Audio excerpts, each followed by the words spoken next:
A paz do Senhor a todos os irmãos. Venho aqui deixar a minha posição sobre o louvor, o evangelho dos fariseus, né? Louvado, que está causando uma polêmica muito grande. E venho aqui esclarecer, deixar aqui a minha posição sobre essa questão. O que eu tenho notado é que muitos cristãos não têm entendido a mensagem desse louvor e estão levando para um lado que não existe, né? Tem muitos cristãos que estão levando para o lado de que a igreja está sendo criticada e que as pessoas do mundo vão criticar a igreja e que não pode, porque isso é escândalo. Meus irmãos, a gente não deve se preocupar com questão do que o mundo acha, o que o mundo vai falar da igreja em relação aos podres de dentro do evangelho, não. A justiça de Deus, ela tem que prevalecer sempre, porque Jesus Cristo é a verdade, Jesus Cristo é a justiça. Jesus Cristo é o amor, é a misericórdia. Sempre a justiça, o que é certo vai ter que ser falado. O que é errado vai ter que ser falado, porque Jesus é o que é certo, Jesus é a verdade.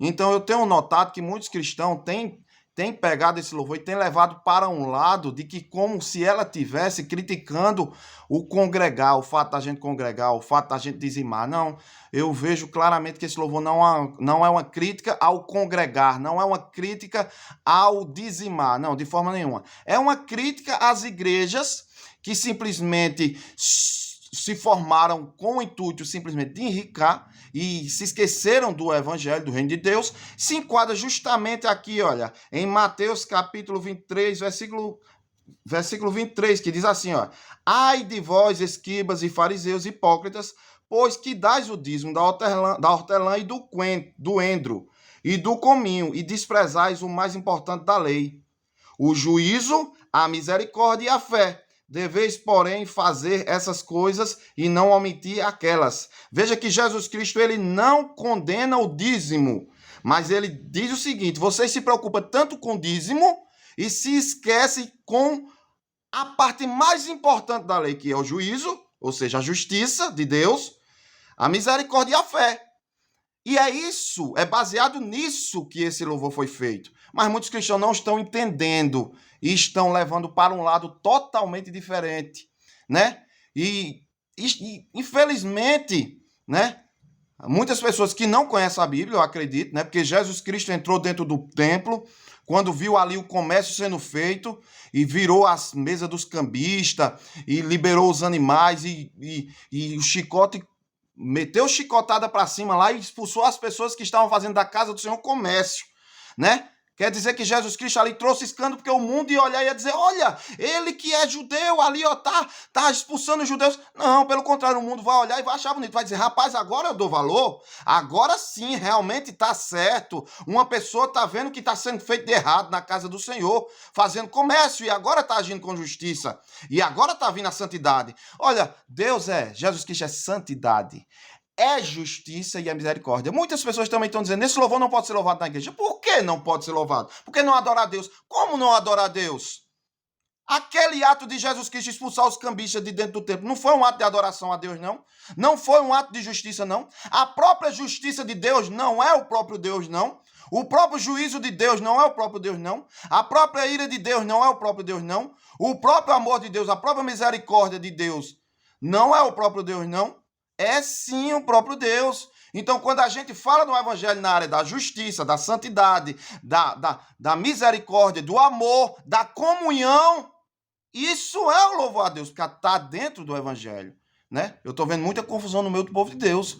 Só está faltando as pessoas ler a Bíblia. Agora, lê a Bíblia com seus próprios olhos. Não vá atrás de um professor para ler para você, não. Pegue você a Bíblia e leia você a Bíblia. O Espírito Santo de Deus vai lhe ensinar, amém? Deus abençoe a todos, fiquem todos na paz do Senhor Jesus. E realmente o que aquela moça falou é verdade mesmo. Os cristãos estão terceirizando a culpa, terceirizando os atos de bondade e de misericórdia, estão terceirizando para o governo. Nós somos chamados para ser luz do mundo, sal da terra. A gente tem que fazer o bem. Já pensou, Jesus Cristo está lá no deserto, as pessoas estão tudo com fome. Aí Jesus Cristo está lá com o pão e o peixe para multiplicar, para alimentar as milhares de pessoas. Aí Jesus Cristo diz: não, isso aí é com o governo. Vai atrás de César, vai atrás ali de Pilatos e diga a ele que as pessoas estão com fome, que é para dar. Não, Jesus Cristo foi lá e multiplicou o pão e o peixe. A Bíblia diz, se uma pessoa vem para tu com fome e pede algo para tu comer, e tu diz assim, que Deus te abençoe e vai com Deus, o que tu fizesse, irmão? O que tu fizesse, o que é a fé sem as obras? O que autentica a fé é justamente as obras, meus irmãos. Então, realmente, a igreja, muitas igrejas estão terceirizando o que é para elas fazer para as pessoas. Né? Aí ela citou ali que muitas crianças ali vendem o seu próprio corpo por causa da fome, por causa da miséria, por R$5. Aí eu te pergunto, tinha como a igreja fazer diferença ou não? Se essas igrejas milionárias aí, que só abrem igrejas na maioria das partes, nas capitais, né? Infelizmente, tá buscando almas, mas por que não abre nesses lugares assim carentes? Por que não pega o dinheiro das capitais e envia para esses lugares carentes? Por qual motivo? Né? Aí se essa criança que está se vendendo o corpo por R$5 tivesse uma igreja lá dando assistência, pegando o dinheiro aqui dos ricos e me enviando para lá, como Paulo fazia isso. Paulo fazia isso. A igreja de Jerusalém muitas vezes passou necessidade e Paulo pegou dinheiro, arrecadou dinheiro com as igrejas da Ásia e levou para a igreja de Jerusalém, matou a fome dos cristãos. Isso é bíblico, irmão. Isso tem que ser feito. Né? E se essas crianças que estão se vendendo por R$5 e as irmãs estão vendendo ela por causa da fome, da miséria, se uma igreja botasse lá, né? Uma igreja lá e ali fosse fazer um trabalho e desse cesta básica às pessoas. Essas crianças iam precisar se vender por causa de R$5 se ela tivesse o pão nosso de cada dia na mesa. Os pais precisavam vender as crianças. Então a igreja tem culpa sim. A igreja tem culpa sim. A igreja não vai correr atrás de bandido e prender bandido. Mas a igreja com a luz, com o sal, pode mudar a história de muitas pessoas. Assim como Marcos Freire ali também, naquele momento ali falou. Que comprou 115 crianças, se eu não me engano, estavam na mão dos rebeldes, e agora estão lá, estão sendo acolhidas pela igreja com mães sociais, e então, graças a Deus, estão progredindo na fé.